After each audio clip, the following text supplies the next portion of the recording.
Hello, and welcome back to another episode of Spilt the Plot. I am your host, Bailey, and I am so excited to say that this is our first ever book club episode, and oh my gosh, am I so excited for it. We've had a lot of learning experiences when it's come to this episode especially. I have been kind of tossing and turning about how I'm going to write everything down, where, like, am I going to write it in the book? I ended up deciding that I'm going to write it in a different book as well, because I just feel like annotating in the physical book will just make it harder for me to, I guess, talk about it. So it's been a little bit of a journey over the past couple weeks to really prepare this episode, but I'm so excited for it.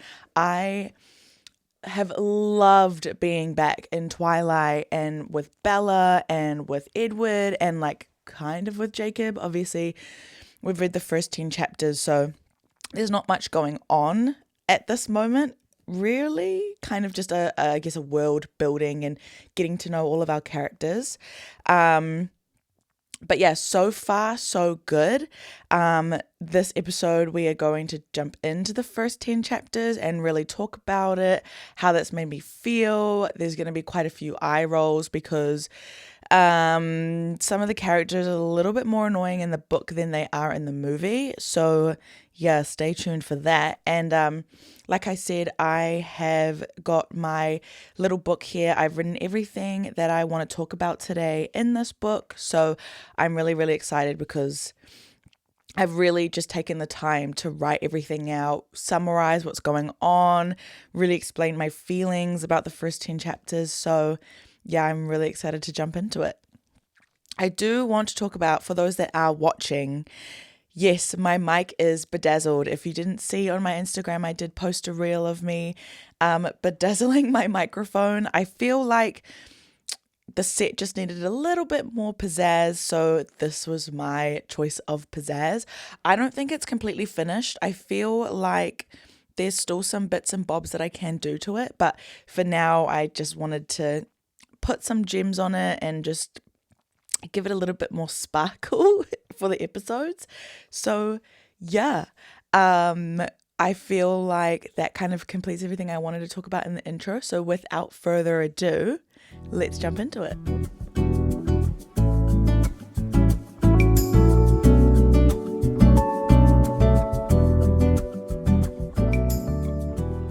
So jumping into a full summary so far, I feel like like I explained, we've jumped into really who Bella is, why she's in Forks. She's gone to school for her first day. She's met Edward. Edward's acting a bit strange. She's got her friend group. I feel a little bit like, about her friend group. Like, such a weird dynamic for friends. A weird dynamic for friends. I cannot speak today. And then we've also re-met Jacob. She's got her truck. She's gone to Port Angeles and stuff has happened.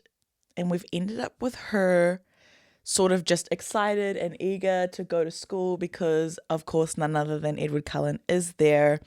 So, yeah, let's just jump into chapter one. I just want to jump into chapter one. So, jumping into chapter one. Obviously, we start with a preface or a preface at the start of the book, and it's just her being like, I didn't realize that, it was going to be a cold-blooded killer right in front of me. Hold on, let me read the last bit of the preface. She says, na, na, na. The hunter smiled in a friendly way as he sauntered forward to kill me. That's the end of the preface. Like, it's literally like half a page. And then we jump into chapter one after that. So, oh my goodness, chapter one. Obviously, we meet Bella. We learn that she's moving to Forks to live with her dad because her mum is moving out of Phoenix and she doesn't really want to go. Her mum is moving in with her stepdad, and I think he's like a minor league basketball player. And she mentions that he's not the best, but she's just like, I don't really want to travel around. I want my mum to go do her thing. So I'm just going to go move and live with my dad, who I don't really hang out with anymore. But she wants something more stable. So she goes to Forks to live with her dad, and her dad picks her up. We learn that there's a weird dynamic between her and her dad. Dad's name is Charlie, and she kind of is like, he's my dad, but I call him Charlie, but I need to remember to call him dad. Charlie is the chief of Forks, so chief of police for Forks, and he tells her when he picks her up and they're driving home, I've bought you a car, and she's like, yes, I don't need to drive around with dad in his cruiser because like I'm already the new girl, and then embarrassing on top of that, I'm in my dad's like cruiser and he's the chief of police. So she's really happy. She gets home, and obviously the iconic red truck, the red Chevy, is in the driveway already. If you've seen the movie, in the movie, the blacks actually the blacks bring it over. So Jacob Black's family actually bring it over, which we meet later on in the book. So yeah, the people who own the truck beforehand, they bring it over. In the book, it's actually already there when she gets home. And then we fast forward because she's just moving in, unpacking everything, finally seeing the house that she used to kind of like stay in every now and then for the first time in a while. We see her first day of school, and obviously we kind of briefly we get introduced to the Cullens. We don't meet them. Actually, officially, Bella doesn't meet them, but we get introduced to the Cullen family. We get to see Alice and Jasper and Rosalie and Emma and obviously Edward Cullen for the first time in the book. And it's at, I think it's in the car park, and then obviously in the lunchroom, they're there. So she can't stop staring at Edward Cullen, which I don't blame her. But then she goes into biology, and the only seat is next to, of course, none other than Edward Cullen, but he is looking at her with hostility, and he's furious, and she's so confused. She's like, why are you so angry at me? Like, I'm the new girl. I didn't do anything. She just feels a little bit like, I guess, sad about biology. At the end of the day, she goes to hand in her like first day slip. I'm assuming it's a first day slip. I'm not sure how that works, but she goes to hand in like a slip to reception. Edward is there, and Edward is talking to the reception lady, and he's like, he basically goes, never mind then, I see that's impossible, and kind of just like huffs and puffs and walks out of the reception area. And Bella's taken aback. She's like, was that about me? Like, why is he staring and being grumpy at me? Like, did I do something? And if you've seen the movie, he kind of like huffs and puffs about wanting to change class, and she says, like, the reception lady says no. We don't see that play out in the book, so I'm assuming it is the same idea or the same concept of him trying to like get out of that class. So yeah, that happens. Then we jump to her getting into her car, and she's driving home, but she's really sad. Obviously her first day, and this guy is like eyeing her up and down, like really angry. And then she kind of like walks in the reception room like that. Like, I would be upset too if that was my first day, especially in a small town. Like, there's not many people to mix and mingle with. So yeah, she's a bit upset. And then we go into chapter 2. And Bella goes to school, and she's looking for Edward, but he's not there. I guess she's kind of like, where is the guy that was like being really mean to me? And, you know, he's not here. And then, oh my gosh, here goes the eye rolls. Mike constantly shoots a shot. Mike is probably one of the most annoying characters I've ever read in a book. One of the most, quote that for me, one of the most annoying characters in a book ever. He just like keeps shooting his shot at school. And then we go to Bella. She's finished school. She goes grocery shopping after school for home. She ends up deciding that she's kind of going to look after Charlie. Charlie's super busy, and she just wants to look after him. So she goes grocery shopping. Oh my goodness. And then she gets home and she unpacks everything, and then she goes to answer her mum's emails. And we Then jump again to her cooking dinner for Charlie and herself, obviously. And she kind of subtly kind of asks Charlie while they're eating dinner about the Cullens. She's like, who are the Cullens? Can you tell me a little bit about them?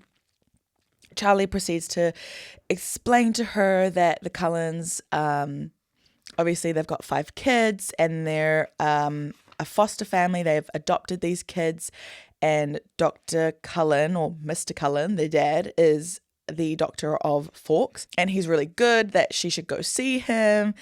He kind of admits that he's a bit of a hottie by being like, very good that he's married because all of the nurses get distracted by him because he's good looking.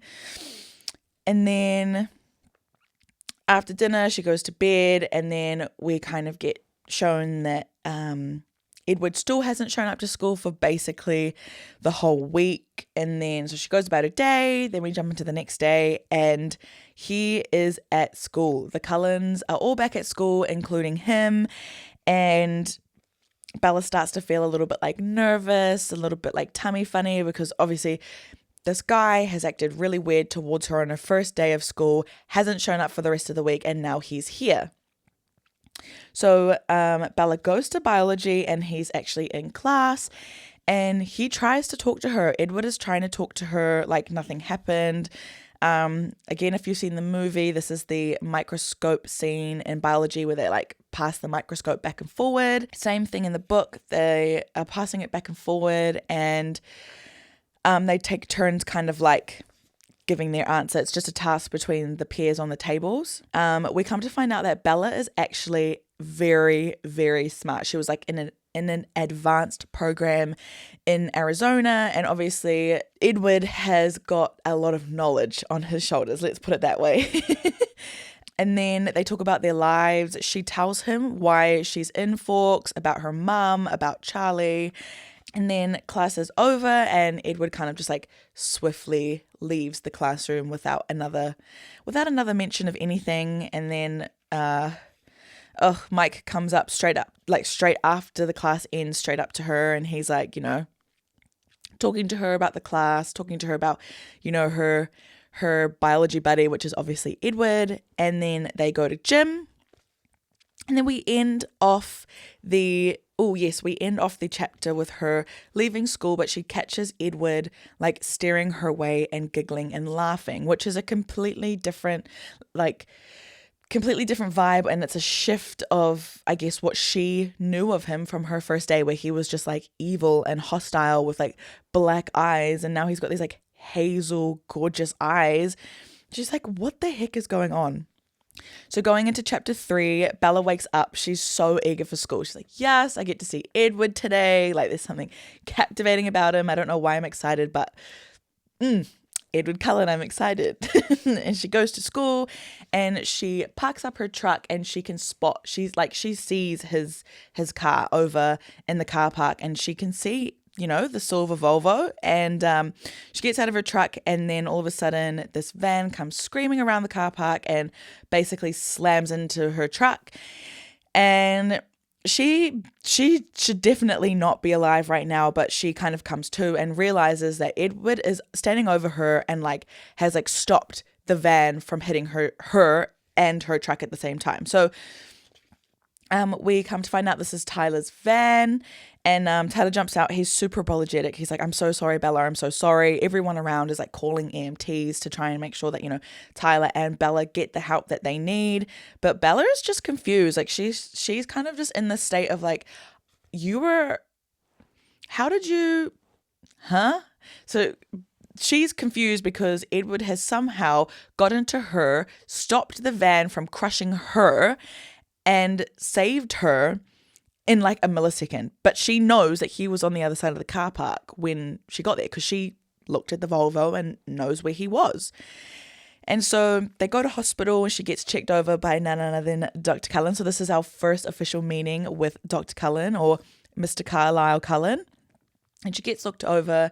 She's okay, but she ends up pulling Edward aside, and she has an argument with him. She's like, I'm so confused and angry because I don't understand. You were over there and then you came and saved me within a millisecond, but I knew you were there. I saw you.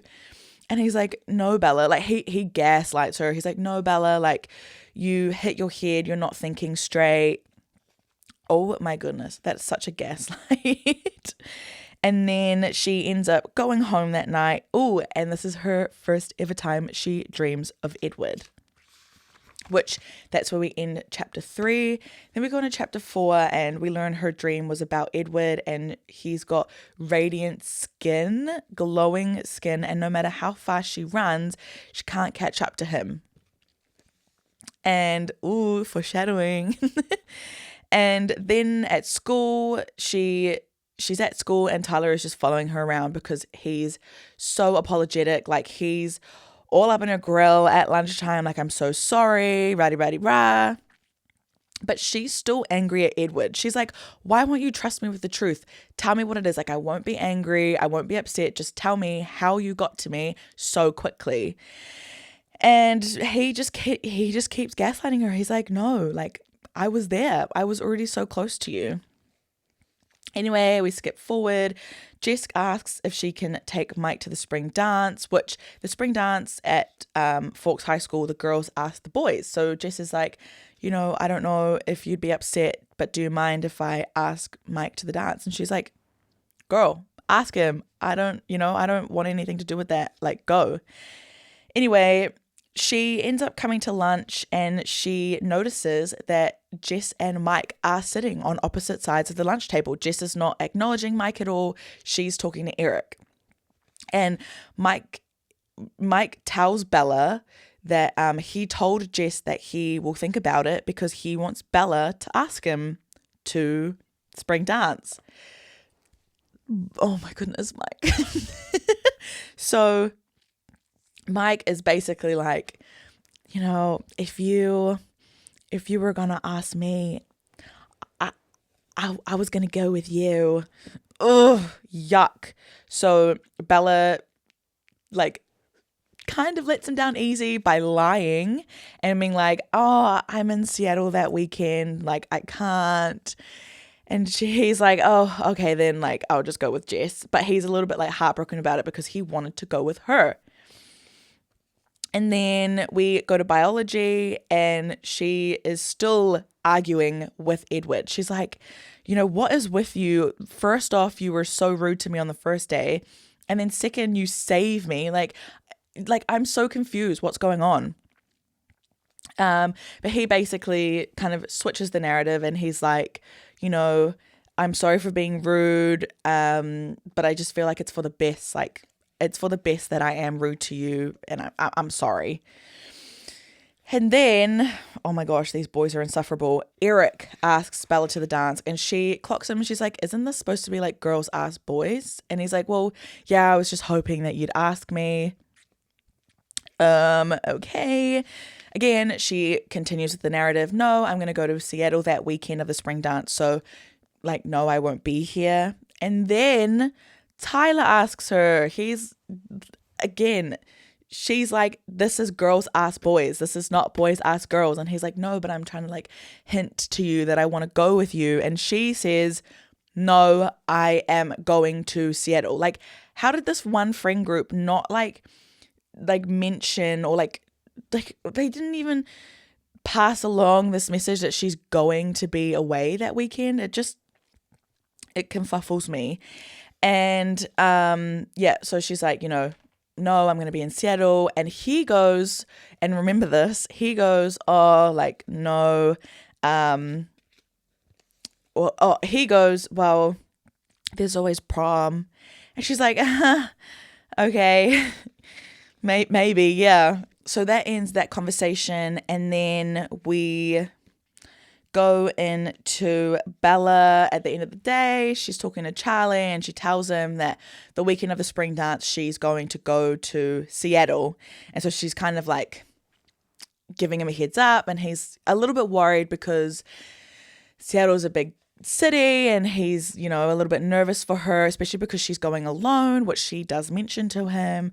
And she's like, I'm from Phoenix, which is way bigger, so don't even worry about it. She lives in Arizona. And then the next day, Edward comes up to her and he's like, I overheard you saying that you were going to go to Seattle.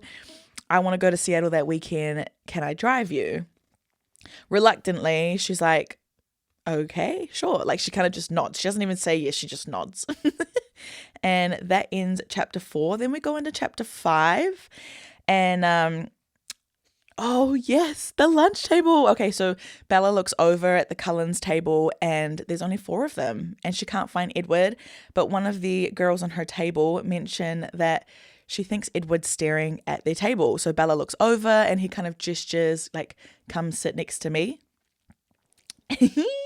And so she goes, obviously, and she goes over and they're sitting together and they're talking and she kind of says, I've got theories as to like how you saved me. And he's like, okay, go ahead, like shoot your best shot. And she mentions a radioactive spider and she mentions she thinks he might be superhuman. But he kind of says, but what if I'm not a superhero? What if I'm the opposite? Yeesh. So that kind of is their chat at the lunch table. Then in biology, I feel so bad for Bella in this part. So in biology, their task for biology for that day is to prick their fingers to get their blood so that they can find out what blood type they are, because there's a blood drive happening, I think, in Fork. So they're trying to figure out what blood type they are.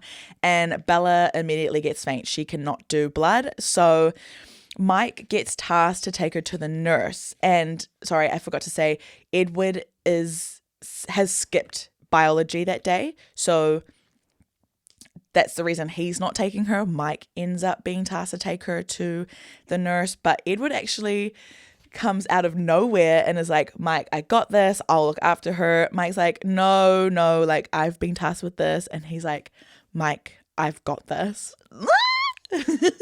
So Mike, like, begrudgingly, he leaves and Edward looks after her until someone else comes in and they need the bed. Bella's like, I'm all good. Like, I'm just going to go. So she leaves, but Edward is like, you're not going to the rest of your classes. So Edward charmingly asks reception to dismiss Bella from the rest of her class. And the reception's like, yeah, absolutely. Sure. Do you want to be dismissed?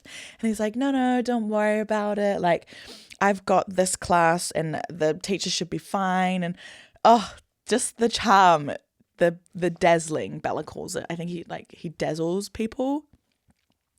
And then as they're walking out of school, Bella tries to invite Edward to La Push, which is a reserve near Forks, which they are going to, which we find out later on in the chapters, that they're going to La Push Beach. And he kind of like subtly is like, no, I'm starting my weekend early with Emmett and we're going away camping, so I can't.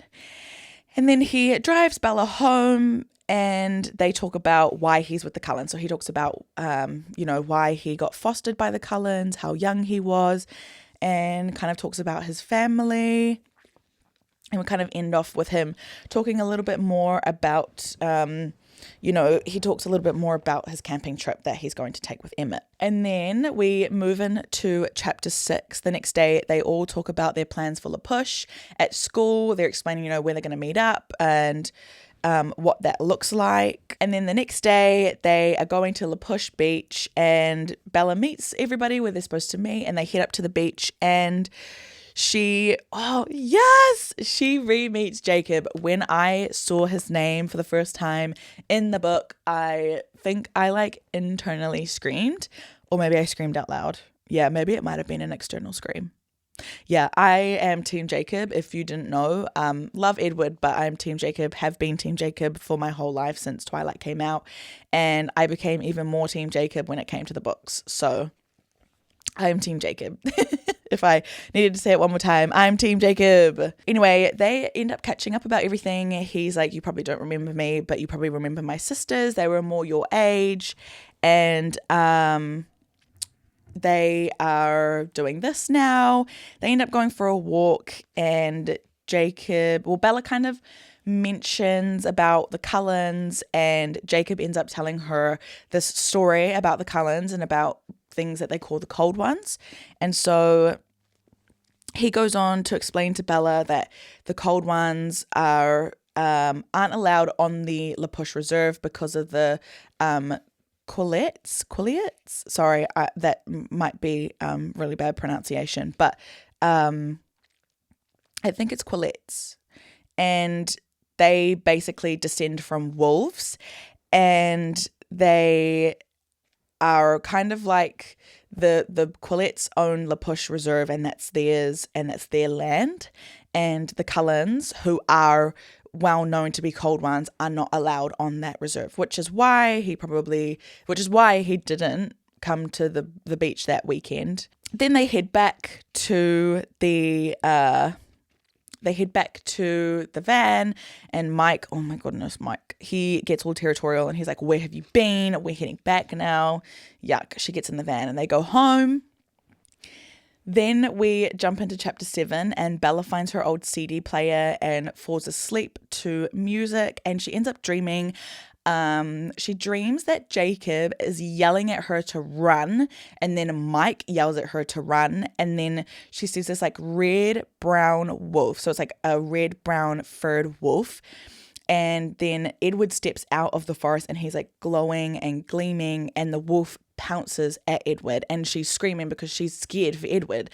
And she wakes up and she's like, I need to do my research. So she ends up doing research on vampires and learns quite a bit more. She starts connecting all these dots, and she's starting to get a little bit overwhelmed because she's like, oh, okay, so like this is actually like real.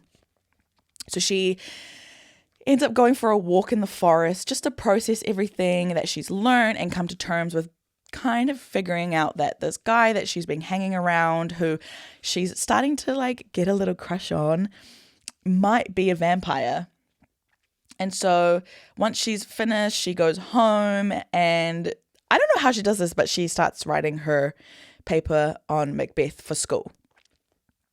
I don't get that. Like, you've just found out that your possible crush is like a vampire, which scary.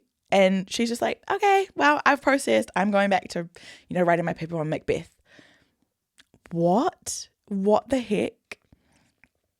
Anyway, the next day at school, Bella tells Mike that Jess likes him because he's like talking about something, and she's like, are you stupid? Like, Jess likes you. She likes you. Come on, get with it. So she tells Mike, and I think that, the next time they see each other, Jess is all like giddy and stuff like that. So yeah, Mike, finally read the room, so he goes and I guess does what he needs to with Jess. And later that day, Bella tells her dad that the girls have invited her to go dress shopping in Port Angeles. Even though she's not going to the spring dance, they've invited her. So she's going to go dress shopping in Port Angeles the next day after school. So then we go into chapter 8, and the girls drive to Port Angeles, and during the drive, Bella, so I remember I told you guys to remember what I said before about Tyler. So Bella finds out that Tyler has been telling everybody that they're going to prom together because of saying, yeah, maybe, to him when he mentions, well, there's always prom. Yeah, ick. These men in this book are like, what the heck? Like, at this point, we're romanticizing falling in love with wolves and vampires because the humans, the mortals, oh my goodness, they're just like, they cannot read the room. Anyway, they go and they try on dresses and shoes, and it doesn't take as long as they thought it would take. So they decide that they're going to go for a walk and then head to an Italian restaurant for dinner. But Bella's like, I actually really want to go to a bookstore. So she's like, I'll meet you guys there. I'm just going to go to a bookstore. And she looks for a bookstore, and she gets there, and it's not really what she was expecting. It's not really what she was hoping for. So she's like, never mind. Like, I'm going to go for a walk. And when she ends up, trying to head back, she gets lost. And, this part boils my blood so bad. So she goes down one alley, and these 4 men start to harass her.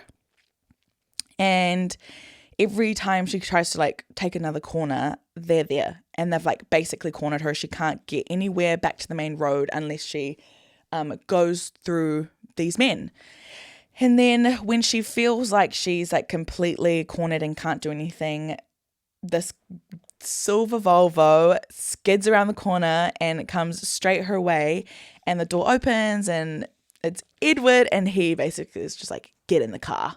And he's fuming, and Bella gets in and he's like, you need to talk to me, tell me something, tell me anything, like you need to distract my brain because I am so angry right now.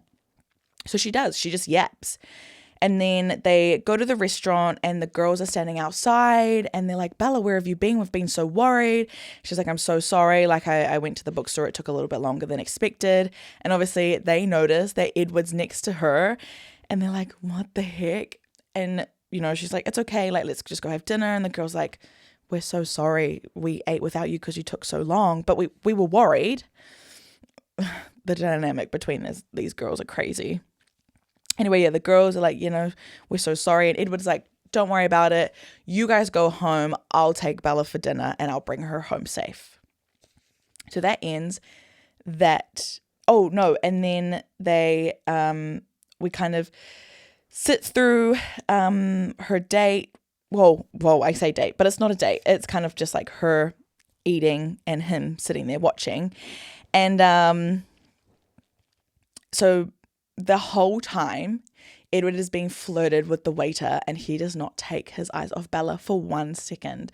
Like, the waitress is only talking to Edward.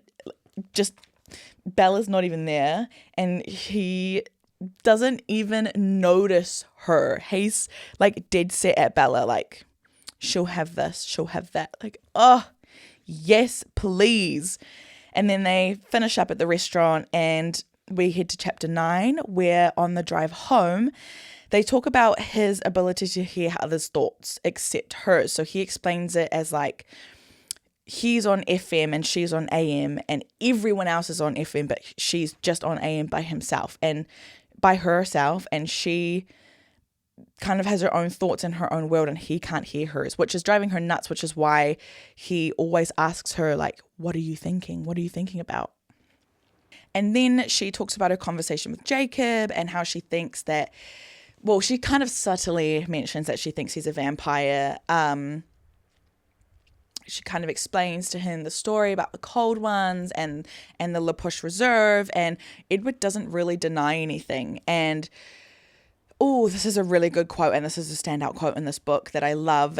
This is kind of the first time that we really, really get to, I guess, see the actual admittance of being a vampire. So she says, how old are you? And he says 17.